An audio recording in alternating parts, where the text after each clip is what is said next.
নমস্কার বন্ধুরা, শ্রাবণী রান্নাঘরে আপনাদের সবাইকে স্বাগত জানিয়ে আমি প্রতিদিনের মতো আবারও আজকের একটা রান্নার ভিডিও নিয়ে আপনাদের সামনে চলে এসেছি। আজকের আমি আপনাদের মোচার সঙ্গে অল্প একটু মুগের ডাল দিয়ে একটা অসাধারণ রেসিপি বানিয়ে দেখাবো। আশা করি আপনাদের ভালো লাগবে। তার জন্য কিন্তু আমার পুরো ভিডিওটা আপনাদের দেখতে হবে। আর দেখা শুরু করার আগে একটা লাইক দেবেন, ভিডিওটা সম্পূর্ণ দেখে সুন্দর একটা কমেন্ট করবেন আর শেয়ার করতে ভুলবেন না। তাহলে চলুন আজকের আমি এই রেসিপিটা কিভাবে বানাচ্ছি সেটা আপনারা একবার দেখে নিন। রান্নাটা করার জন্য প্রথমে আমি এখানে দেখুন গ্যাসটা অন করে একটা কড়া বসিয়ে দিয়েছি। এবার আমি কড়ার মধ্যে দিয়ে দেব প্রথমে মুগ ডালটা।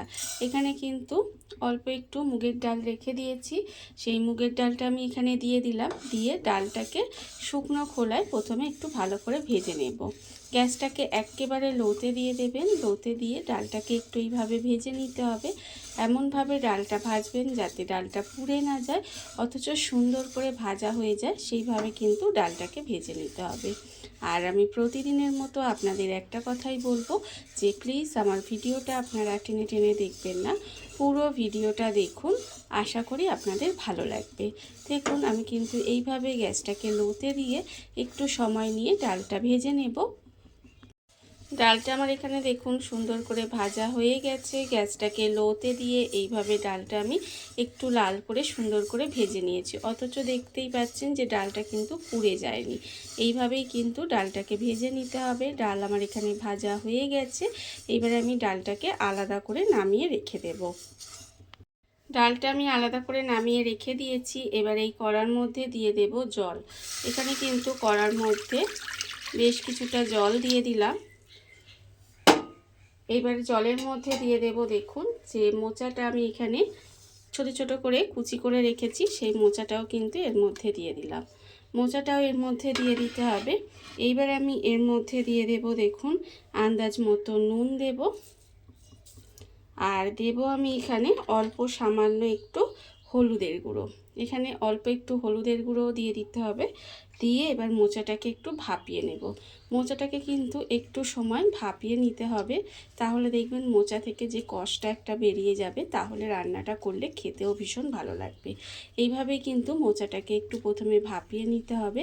আর আমার চ্যানেলে নতুন বন্ধু পুরনো বন্ধু সবাইকেই বলছি আমার তরফ থেকে অনেক অনেক ভালোবাসা। নতুন বন্ধুদের বলবো যদি আমার চ্যানেলটা সাবস্ক্রাইব করেন তাহলে পাশে থাকা বেল বাটনটা অবশ্যই প্রেস করে দেবেন, যাতে আমি যখনই কোনো নিত্য নতুন ভিডিও আপলোড করব সবার প্রথমে আপনাদের কাছে নোটিফিকেশান চলে যাবে এবং আপনারা আপনাদের সময় মতো ভিডিওটা দেখে নিতে পারবেন। আর পুরনো বন্ধুদের বলবো এইভাবে আমার পাশে থাকার জন্য, আমাকে এগিয়ে যেতে সাহায্য করার জন্য আপনাদের অসংখ্য অসংখ্য ধন্যবাদ। দেখুন আমি কিন্তু মোচাটাকে এইভাবে একটু সময় নিয়ে ভাপিয়ে নেব। মোচাটা আমার এখানে ভাপানো হয়ে গেছে। দেখুন মোচাটা কিন্তু ভাপিয়ে নিয়েছি আর এর থেকে কতটা কষ বেরিয়ে গেছে। এবার এটাকে আমি জল ঝারিয়ে রেখে দেব। মোচাটা কিন্তু জল ঝারিয়ে নিতে হবে। মোচাটা আমি জল ঝরিয়ে আলাদা করে রেখে দিয়েছি আর কড়াটাও পরিষ্কার করে নিয়ে চলে এসেছি। এবার আমি রান্নাটা করব, তার জন্য দিয়ে দিচ্ছি কড়ায় কিন্তু সর্ষের তেল। এখানে আমি সর্ষের তেলেই রান্নাটা করব। তেলটা প্রথমে গরম করে নিতে হবে। তেল কিন্তু আমি প্রথমে সুন্দর করে গরম করে নেব। তেলটা আমার এখানে সুন্দর করে গরম হয়ে গেছে। এবারে আমি তেলের মধ্যে দিয়ে দেব প্রথমে তেজপাতা। এখানে কিন্তু একটা তেজপাতা মাঝখান থেকে ছিঁড়ে দিলাম আর দিলাম এখানে শুকনো লঙ্কা। তেজপাতা আর শুকনো লঙ্কা এখানে প্রথমে খুব ভালোভাবে একটু ভেজে নিতে হবে। আর যখন দেখবেন শুকনো লঙ্কাটা আর তেজপাতাটা একটু ভাজা হয়ে গেছে, তখন কিন্তু আমি এর মধ্যে দিয়ে দেব গোটা জিরে। এখানে কিন্তু অল্প সামান্য পরিমাণের একটু গোটা জিরেও ফোড়ন দিয়ে দিলাম। ফোড়ন দিয়ে ফোড়নটাকে প্রথমে খুব ভালোভাবে ভেজে নেব। আর যখন দেখবেন এই ফোড়নটা ভাজা হয়ে আসছে, তখন কিন্তু আমি এখানে দিয়ে দেব অল্প সামান্য একটু হিং। হিংটা কিন্তু দিয়ে বেশি ভাজবেন না, তাহলে হিংটা যদি পুড়ে যায় তখন কিন্তু খেতে ভালো লাগবে না। সেই জন্য অল্প সামান্য একটু হিংটা দিয়ে এবার আমি এর মধ্যে দিয়ে দেব দেখুন আলু। এখানে কিন্তু আলুগুলো আমি কিন্তু এখানে এইভাবে একটু ডুমো ডুমো করে কেটে রেখেছি আর কেটে ধুয়ে পরিষ্কার করে রেখেছি। সেই আলুটা কিন্তু এর মধ্যে দিয়ে দেব। আলুটা এর মধ্যে দিয়ে এবারে আলুটাকে একটু হালকা করে ভেজে নিতে হবে। আর এখানে কিন্তু আমি দুটো মাঝারি সাইজের আলু দিয়ে দিয়েছি। আলুটাকে এবার একটু হালকা করে ভেজে নেব। খুব বেশি লাল লাল করে ভাজার দরকার নেই, একটু এইভাবে আলুটাকে হালকা করে ভেজে নিলেই হবে। আলুটা আমার এখানে হালকা করে ভাজা হয়ে গেছে। আলুটা আমি এখানে হালকা করে ভেজে নিয়েছি, এর থেকে বেশি আর ভাজার দরকার নেই। এইবারে আমি এর মধ্যে দিয়ে দেবো, দেখুন এখানে আমি রেখেছি আদা। এখানে কিন্তু আদাটা আমি গ্রেট করে রেখেছি। এখানে 1 চামচ মতো আদা গ্রেট করে রেখেছি, সেই আদাটা আমি এখানে দিয়ে দিলাম। আদাটা কিন্তু একই সঙ্গে একটু নাড়াচাড়া করে কষিয়ে নেব, যাতে আদার যে একটা কাঁচা গন্ধ থাকে সেটা চলে যায়। তবে খুব বেশি ভাজবেন না, তাহলে কিন্তু তেতো হয়ে যাবে। যখন একটু সময়টা নাড়াচাড়া করে রান্না করা হয়ে যাবে, তখন কিন্তু আমি এর মধ্যে দিয়ে দিলাম টমেটো। এখানে একটা মাঝারি সাইজের টমেটোকে এইভাবে ছোট ছোট করে কুচি করে রেখেছি, সেই টমেটোটাও এর মধ্যে দিয়ে দিলাম। টমেটোটা দিয়েও কিন্তু একটু সময় রান্না করে নিতে হবে। এইবারে দেখুন এর মধ্যে দিয়ে দেবো আমি গুঁড়ো মশলা। গুঁড়ো মশলার মধ্যে রেখেছি আমি এখানে আন্দাজ মতো নুন, হলুদের গুঁড়ো, লঙ্কার গুঁড়ো, জিরের গুঁড়ো আর সামান্য একটু চিনি। চিনি কিন্তু অবশ্যই দেবেন, তাহলে খেতে ভালো লাগবে। আর যারা মিষ্টি খেতে পছন্দ করে না তারা চাইলে নাও দিতে পারেন, তবে একটু চিনি দিলে স্বাদের একটা ব্যালেন্স হবে, খেতেও ভালো লাগবে। এবার যেহেতু আমি এখানে গুঁড়ো মশলা দিয়েছি, সেই জন্য অল্প সামান্য একটু জল দিলাম। জল দিয়ে মশলাটাকে খুব ভালোভাবে এবার কষিয়ে নেব। এটা কিন্তু আমি সম্পূর্ণ নিরামিষভাবে করছি, সেটা আপনারা দেখতেই পাচ্ছেন, অথচ খেতে কিন্তু ভীষণই সুন্দর হয়। দেখুন এবার এই সমস্ত কিছু খুব ভালোভাবে একটু কষিয়ে নিতে হবে, একেবারে তেল ছাড়া পর্যন্ত কিন্তু এটা আমি খুব সুন্দর করে কষিয়ে নেব। মশলাটা আমার এখানে কষানো হয়ে গেছে, আর মশলাটা থেকে দেখুন তেলটাও কিন্তু ছেড়ে দিয়েছে। যখন এইভাবে মশলা থেকে তেলটা ছেড়ে দেবে, তখন কিন্তু এখানে দিয়ে দিতে হবে এই যে মুগ ডালটা। মুগ ডালটা কিন্তু আমি এখানে আগে থেকে ভেজে একটু ধুয়ে, মানে ভাজাটা তো আপনাদের দেখিয়েছি, কিন্তু ধোয়াটা আর আপনাদের দেখালাম না। একটু ধুয়ে নিয়েছিলাম, ধুয়ে নিয়ে তারপরে কিন্তু এর মধ্যে দিয়ে দিয়েছি। দিয়ে এবার এটাকে একসঙ্গে এইভাবে একটু রান্না করে নেব। আর এই সময় দিয়ে দেব আমি এখানে মোচাটা। যে মোচাটা আমি ভাপিয়ে একটু জল ঝরিয়ে রেখে দিয়েছিলাম, সেই মোচাটাও এর মধ্যে দিয়ে দিলাম। দিয়ে এটাকেও কিন্তু এর মধ্যে দিয়ে খুব ভালো করে এবার মশলাটা সব কিছু একসঙ্গে দিয়ে কষিয়ে নিতে হবে। দেখুন এইভাবেই কিন্তু সুন্দর করে এটাকে একটু সময় নিয়ে খুব ভালো করে কষিয়ে নেব। সমস্ত কিছু দিয়ে এখানে কিন্তু ভালোভাবে কষিয়ে নিয়েছি একটু সময় নিয়ে, আর এটা কিন্তু একটু ভালো করে কষিয়ে নিতে হবে। কষানো আমার হয়ে গেছে। এইবার আমি এর মধ্যে দিয়ে দেব জল। এখানে কিন্তু ডালটা আলুটা সেদ্ধ হওয়ার মতো পরিমাণ মতো এখানে জলটা দিয়ে দিতে হবে।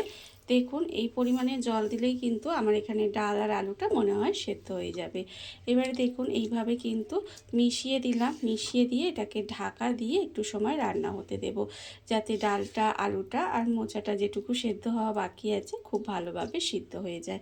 এইভাবেই কিন্তু এটাকে একটু ঢাকা দিয়ে সময় নিয়ে এটাকে একটু রান্না হতে দিতে হবে। ঢাকা দিয়ে আমি বেশ কিছুক্ষণ এইভাবে একটু রান্না হতে দিয়েছিলাম। এরপর আমি আপনাদের ঢাকাটা খুলে দেখাচ্ছি। দেখুন এখানে কিন্তু আলু আমার সেদ্ধ হয়ে গেছে, আর ডালটাও কিন্তু সেদ্ধ হয়ে গেছে, গিয়ে মোচা কিন্তু রান্না হয়ে গেছে। দেখুন এখানে আলু একেবারে সেদ্ধ হয়ে গেছে।